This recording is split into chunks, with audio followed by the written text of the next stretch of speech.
11월 6일 월요일입니다. 욥기 3장 1절로 26절. 그 후에 욥이 입을 열어 자기의 생일을 저주하니라. 욥이 입을 열어 이르되 내가 낱날이 멸망하였더라면 사내 아이를 베었다 하던 그 밤도 그러하였더라면 그날이 캄캄하였더라면 하나님이 위에서 돌아보지 아니하셨더라면 빛도 그날을 비추지 않았더라면 어둠과 죽음의 그늘이 그날을 자기 것이라 주장하였더라면 구름이 그 위에 덮였더라면 흑암이 그날을 덮었더라면 그 밤이 캄캄한 어둠에 잡혔더라면 해의 날수와 달의 수에 들지 않았더라면 그 밤에 자식을 베지 못하였더라면 그 밤에 즐거운 소리가 나지 않았더라면 나를 저주하는 자들 곧 리오야단을 격동시키기에 익숙한 자들이 그 밤을 저주하였더라면 그 밤에 새벽별들이 어두웠더라면 그 밤이 광명을 바랄지라도 얻지 못하며 동틈을 보지 못하였더라면 좋았을 것을. 이는 내 모태의 문을 닫지 아니하여 내 눈으로 환난을 보게 하였음이로다. 어찌하여 내가 태에서 죽어 나오지 아니하였던가. 어찌하여 내 어머니가 해산할 때에 내가 숨지지 아니하였던가. 어찌하여 무릎이 나를 받았던가. 어찌하여 내가 젖을 빨았던가. 그렇지 아니하였던들 이제는 내가 평안히 누워서 자고 쉬었을 거니시니 자기를 위하여 폐허를 일으킨 세상 임금들과 모사들과 함께 있었을 것이요 혹시 금을 가지고 은으로 집을 채운 고관들과 함께 있었을 것이며 또는 낙태되어 땅에 묻힌 아이처럼 나는 존재하지 않았겠고 빛을 보지 못한 아이들 같았을 것이라. 거기서는 악한 자가 소요를 그치며 거기서는 피곤한 자가 쉼을 얻으며 거기서는 갇힌 자가 다 함께 평안히 있어 감독자의 호통 소리를 듣지 아니하며 거기서는 작은 자와 큰 자가 함께 있어 종이 상전에게서 놓이느니라. 어찌하여 고난 당하는 자에게 빛을 주셨으며 마음이 아픈 자에게 생명을 주셨는고. 이러한 자는 죽기를 바라도 오지 아니하니 땅을 파고 숨긴 보배를 찾음보다 죽음을 구하는 것이 더하다가 무덤을 찾아 얻으면 심히 기뻐하고 즐거워하나니 하나님에게 둘러싸여 길이 아득한 사람에게 어찌하여 빛을 주셨는고. 나는 음식 앞에서도 탄식이 나며 내가 앓는 소리는 물이 쏟아지는 소리 같구나. 내가 두려워하는 그것이 내게 임하고 내가 무서워하는 그것이 내 몸에 미쳤구나. 나에게는 평온도 없고 안일도 없고 휴식도 없고 다만 불안만이 있구나. 아멘. 기도하겠습니다. 하나님 주시는 말씀을 붙듭니다. 욥기를 통하여서 고난의 의미가 재해석되게 하여 주시고 고난 가운데 함께 하시는 하나님을 발견하게 하여 주옵소서.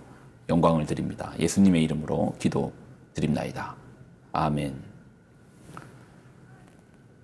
욥에게 고난이 찾아왔습니다. 먼저는 욥이 가지고 있는 것들이 단번에 사라졌어요. 안 좋은 일이 사방의 문을 열고 동시에 들어와 버린 겁니다. 그리고 두 번째 고난은 욥의 몸이 만신창이가 되었습니다. 그게 어제 본문이거든요. 사탄이 이에 여호와 앞에서 물러가서 욥을 쳐서 그의 발바닥에서 정수리까지 온 몸을요 종기가 나게 한지라. 욥이 제 가운데 앉아서 질그릇 조각을 가지다가 몸을 긁고 있더니 그의 아내가 그에게 이르되 당신이 그래도 자기의 온전함을 굳게 지키느냐. 하나님을 욕하고 죽으라. 그 가운데서도 욥은 입술로 죄를 범하지 않습니다. 이런 욥에게 세 친구가 찾아옵니다. 엘리바스, 빌닷, 소발. 그들이 욥을 보자마자 했던 것은 소리질러 울며 각기 자기 옷을 찢습니다. 그리고 7일 밤낮을 아무 말도 하지 않습니다. 말을 못하죠. 무슨 말로 하겠습니까? 그리고 이제 오늘 본문입니다. 7일 만에 욥이 친구들에게 말을 꺼냅니다. 욥이 말을 해요. 이러한 깊은 고난 가운데 고통 가운데 있는 사람이 7일 만에 친구가 찾아왔는데 7일 만에 무슨 말을 먼저 할까요?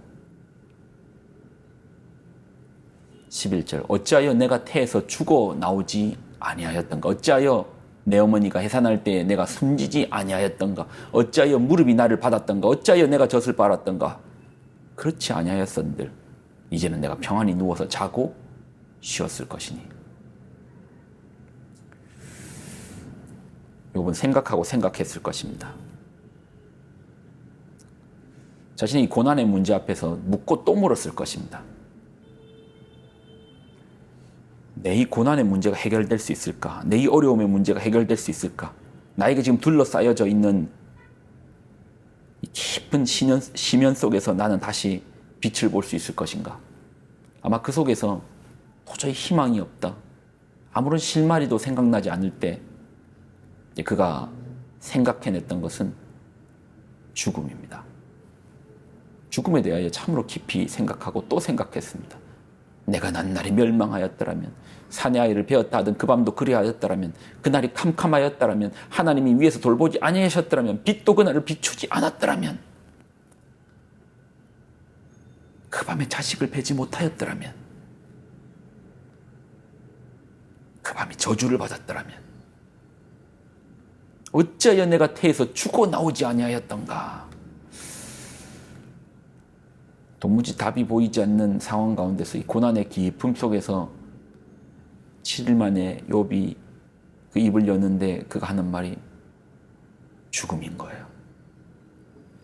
한마디로 죽고 싶다라는 거예요. 헤어나올 수 없는 깊은 고통 앞에서 비슷하지 않을까요? 우리는 죽음을 생각합니다. 어찌하여 고난당하는 자에게 빛을 주셨으며 마음이 아픈 자에게 생명을 주셨는고 이러한 자는 죽기를 바라도 오지 아니하니 땅을 파고 숨긴 보배를 찾음보다 죽음을 구하는 것이 더하다가 무덤을 찾아 얻으면 심히 기뻐하고 즐거워. 차라리 내가 죽어버리면 나는 정말 기쁠 텐데 내가 만약 죽어버리면 나는 진짜 힘을 얻을 것인데. 깊은 고난 앞에서 우리도 그러겠죠. 특별히 설명할 수 없고 헤어나올 수 없는 고통이라면 더더욱 그럴 겁니다. 죽음을 생각합니다. 사실 모든 인간은 죽죠. 근데 정작 인간이 모르는 한 가지 사실이 있답니다. 내가 죽는다는 사실을 모른대요. 그래서 위대한 철학자가 이런 말을 했습니다. 모멘트 모리, 모멘트 모리. 기억하라, 모멘트 모리. 죽음을 기억하라. 생의 끝이 있음을 기억할 때 언젠가 우리가 호흡하는 이 코끝에 호흡이 멈추는 날이 있음을 기억할 때 유한함을 기억할 때 참으로 소중함을 느낀다라는 것이죠. 정작 삶을 불태울 때는 죽음을 생각하지 않고 삶의 가치를 모를 수 있답니다. 젊음의 소중함을 가장 모르는 사람들이 젊은 그들이라고 하잖아요. 오히려 그 젊음을 다 허비해버린 나이가 드신 분들이 젊음이 얼마나 소중하고 귀한가를 안다고 하잖아요. 떠나보내보면, 지나가보면 소중함을 알죠. 우리 모두는 이제 인생의 유한함, 젊음의 때도 언젠가 지나가는구나. 내 호흡도 언젠간 끝이 있구나. 제한됨, 유한함, 끝, 죽음. 그것을 인식할 때, 그럴 때 진정한 삶을 알 수 있는 것이죠. 죽음 속에서 역설적으로 진정한 삶의 가치를 발견한다라는 것인데, 고통이 우리로 죽음을 생각하게 하네요. 고통이라는 것이 우리로 죽음을 생각하게 하네요. 거기에서 그 죽음으로 결론 내어버린다면 허망한 죽음이 될 것이지만 그 죽음이라는 곳에서 또 새로운 길, 영생의 문을 발견한다면 이 고통이 또한 천국을 바라보는 열쇠도 되겠네요. 같이 기도할까요?